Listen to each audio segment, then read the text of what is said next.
नए दौर का नया आगाज, आप, हम और रविवार खास।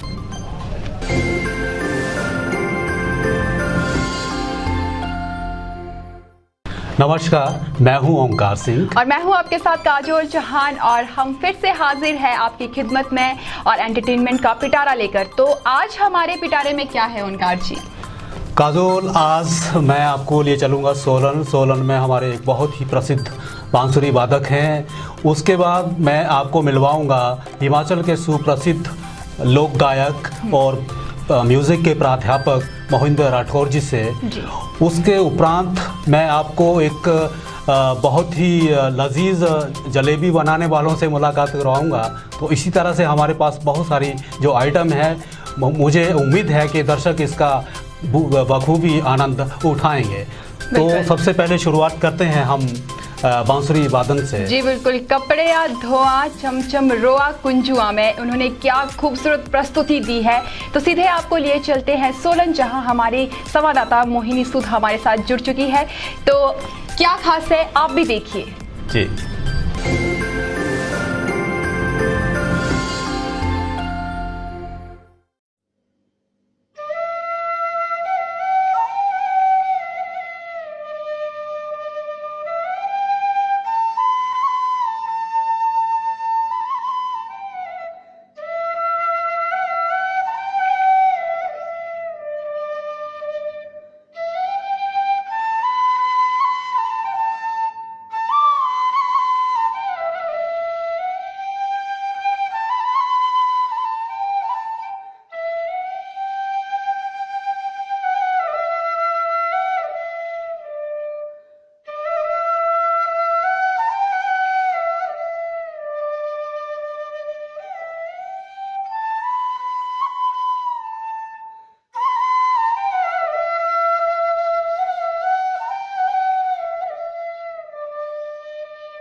तो ये थे सोलन से राजू जी, जिन्होंने बहुत ही बेहतरीन प्रस्तुति दी है। इसके उपरांत हम आपकी मुलाकात करवाएंगे मोहिंदर राठौर जी से। तो देखिए उनका ये गाने का अंदाज़, इसी अंदाज के आधार पे वो पूरे हिमाचल में हमेशा छाए रहते हैं। जी, जो मोहिंदर राठौर जी है वो एक संगीत के प्राध्यापक भी है और बहुत बेहतरीन गाते हैं। बहुत सी एल्बम इनकी आती है और हमेशा ये छाए रहते हैं और लोगों के दिलों में राज करते हैं। तो चलिए सीधे लिए चलते हैं आपको मोहिंदर राठौर जी के पास।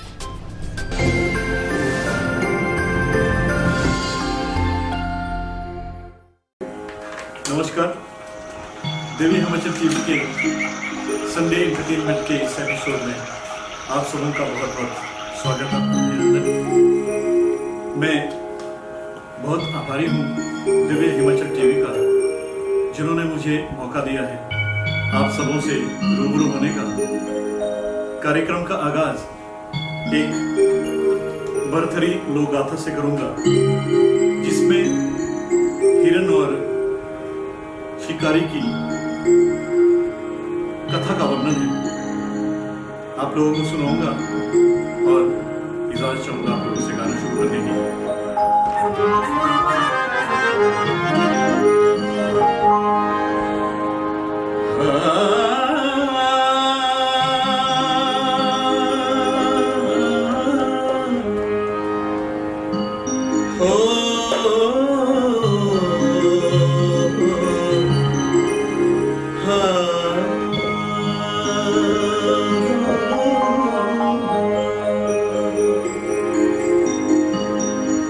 चुगदा चुगांदा हिरनो बोलदा, चुगदा चुगांदा हिरनो बोलदा, तू काज बैठा तकलाई कने सुन मिया है।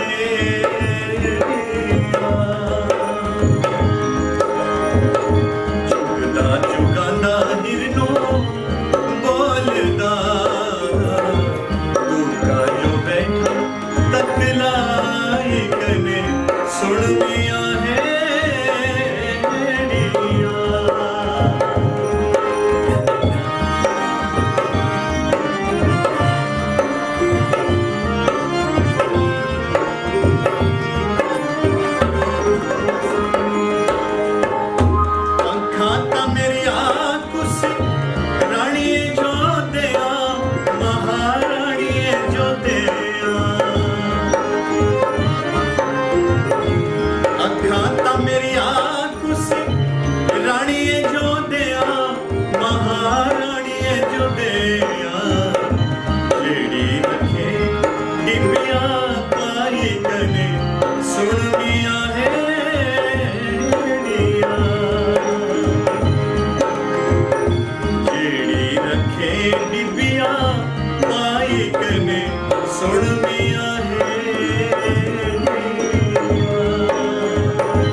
कव्वाली हमने याद की थी और काफी मकबूल हुई ये कव्वाली, आपके सामने पेश करूंगा। और जिसको लिखा है पूर्व वीसी श्री एडीएन वाजपेयी जी ने। कुछ पंक्तियां मैं आपको सुनाऊंगा, शायद आपको अच्छा लगे।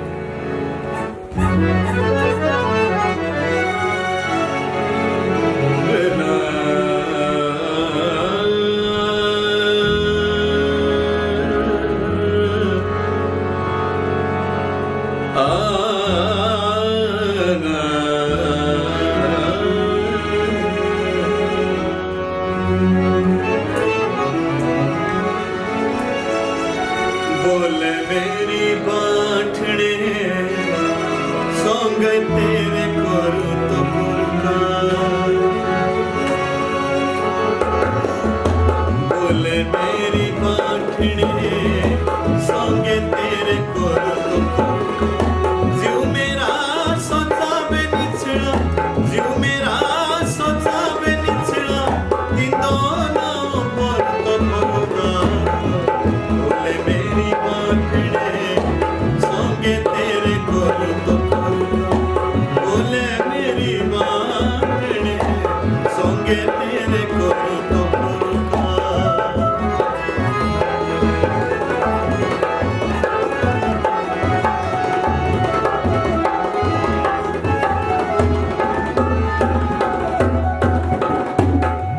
धड़कू तेरी धड़कन के संग, पड़कू नैनों की छटवन बन, नाच उठूं पर जो घुंघरू बांध के, बेसुध मेरा संग कान बन। तुझे ही निहारूं टुकुर टुकुरिया, अंगों में तेरे अंग भरूं क्या। मेरी मोहब्बत मुझे बता दो, तेरे संग करूं तो करूं क्या। धड़कू जीवे तेरे धड़कन बनिया, धड़कू अखिदार राजा बनिया। धड़कू जीवे तेरे धड़कन बनिया, धड़कू अखिदार राजा बनिया। नाटी दाना चुपक घुंघरू बनियो, मेरे संग तेरा कान्हा बनियो। तातो देखो आलू की छुपी नजरे, तातो देखो आलू की छुपी नजरे, हाथों दा हाथ धर तो भरमार।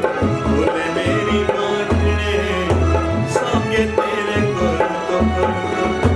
बोले मेरी बाठड़े सौंगे तेरे करू तो पुरकार।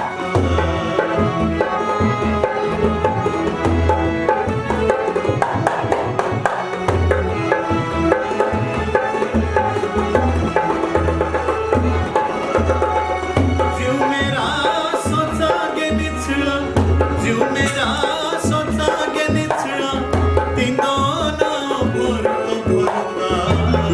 बोले मेरी बाठड़े सौंगे तेरे करू तो पुरकार। बोले मेरी बाठड़े सौंगे तेरे करू तो पुरकार। सौंगे तेरे करू तो पुरकार। सौंगे तेरे करू तो पुरकार।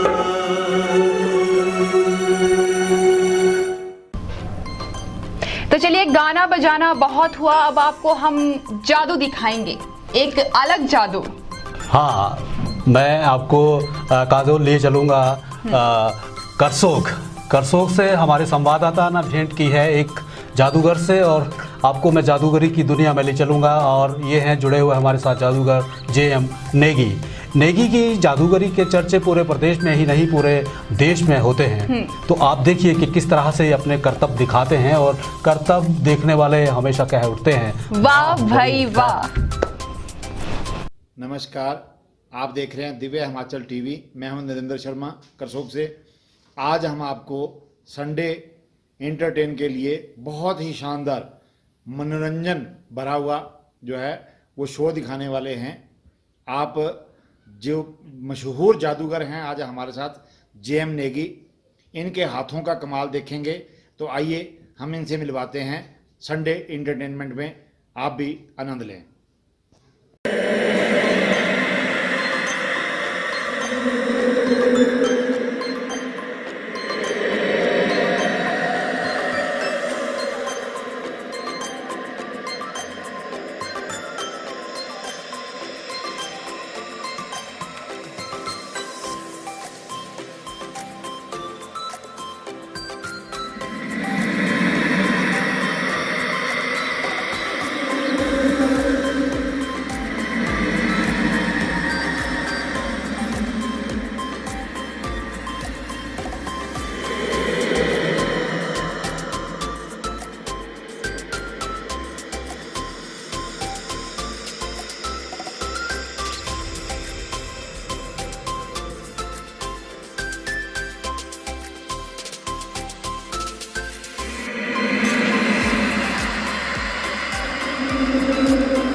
हो गया एंटरटेनमेंट और मुझे जाते जाते अब बहुत ज़्यादा भूख लग रही है।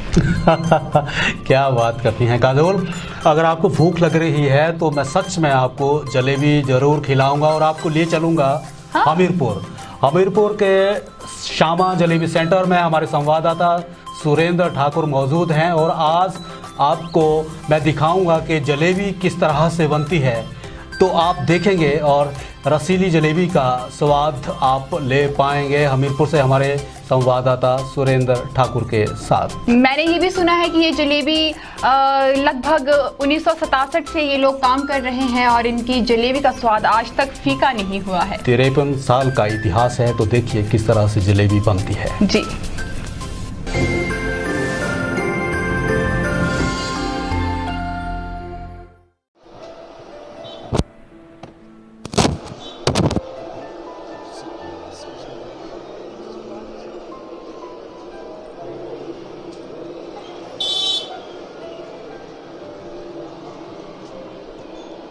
नमस्कार, आप देख रहे हैं दिव्य हिमाचल टीवी। मैं हूं सुरेंद्र ठाकुर अपने सहयोगी कमलेश कुमार के साथ। आप सभी दर्शकों का संडे एंटरटेनमेंट में स्वागत है। इस समय हम हमीरपुर गांधी चौक के समीप खड़े हैं और यहां सामा जलेबी, जिसका स्वाद पिछले 53 वर्ष से कम नहीं हुआ।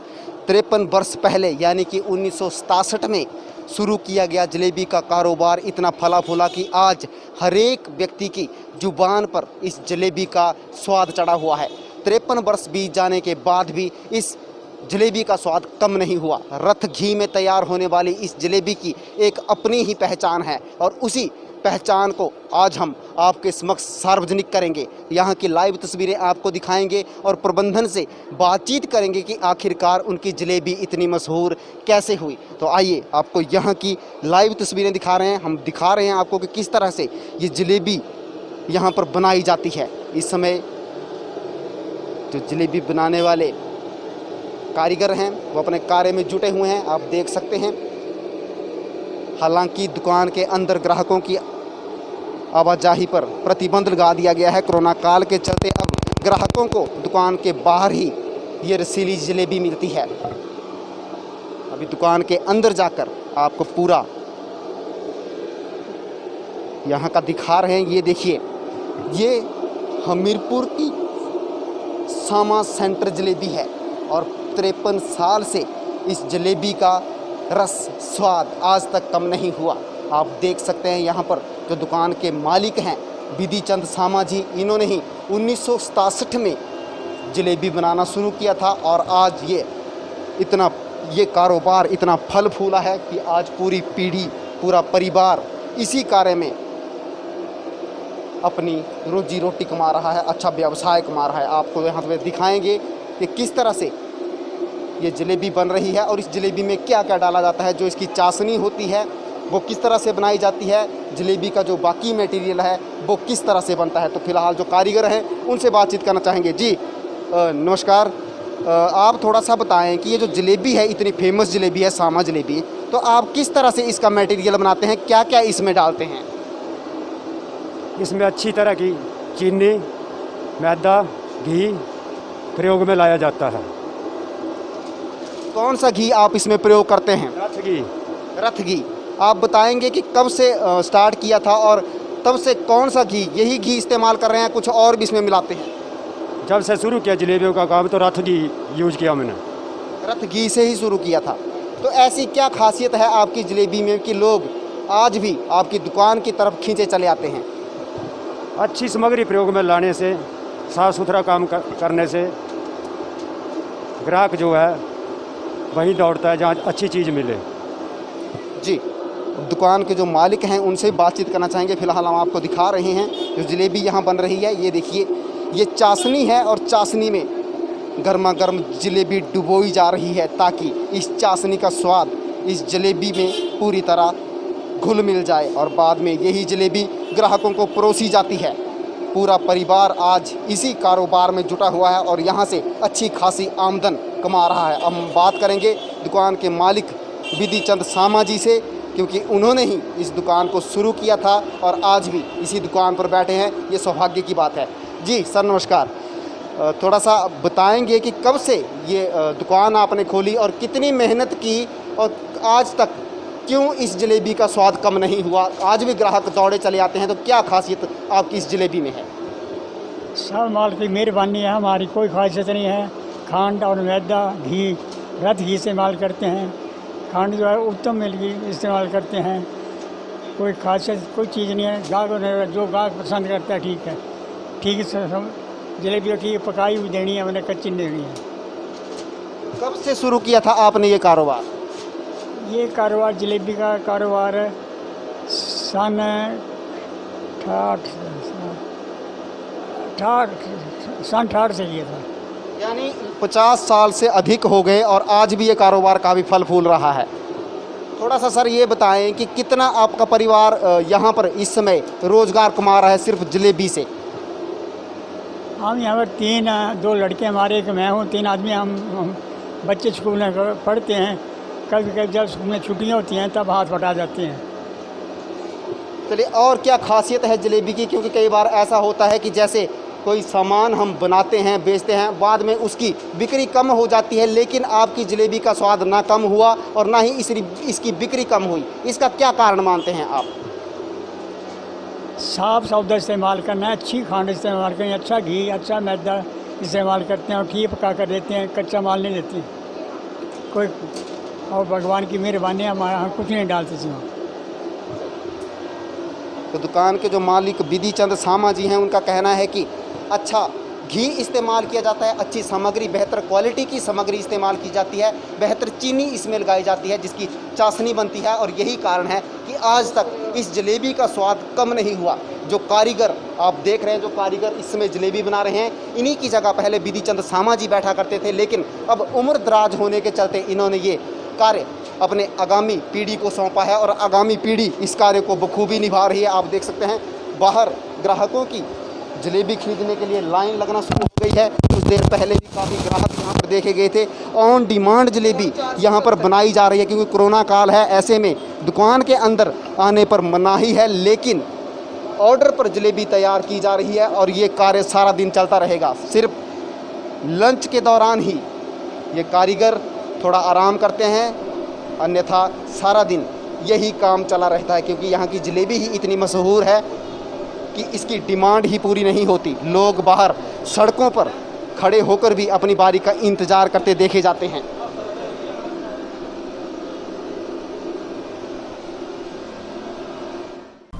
तो आपने देखा किस तरह से जलेबी बनाई जाती है, किस तरह से पकाई जाती है और किस तरह से परोसी जाती है। तो अगर आपके पास भी किसी पकवान का बनाने का तरीका है, कोई रेसिपी है, तो हमें हमारे व्हाट्सएप नंबर 9418255757 पर ज़रूर भेजें। जी बिल्कुल, और साथ ही हमारे YouTube चैनल को सब्सक्राइब करना ना भूलें, साथ ही हमारे Facebook पेज को लाइक करना ना भूलें और हमारी वेबसाइट पर जाना ना भूलें। तो हमारे साथ जुड़े रहिए, क्योंकि हम आपके लिए लेकर आ रहे हैं हर संडे को एक एंटरटेनमेंट शो। तो हमारे साथ जुड़े रहिए, मिलेंगे अगले हफ्ते कुछ नए अंदाज में, नए जोश के साथ। तब तक हमें दीजिए इजाजत। नमस्कार।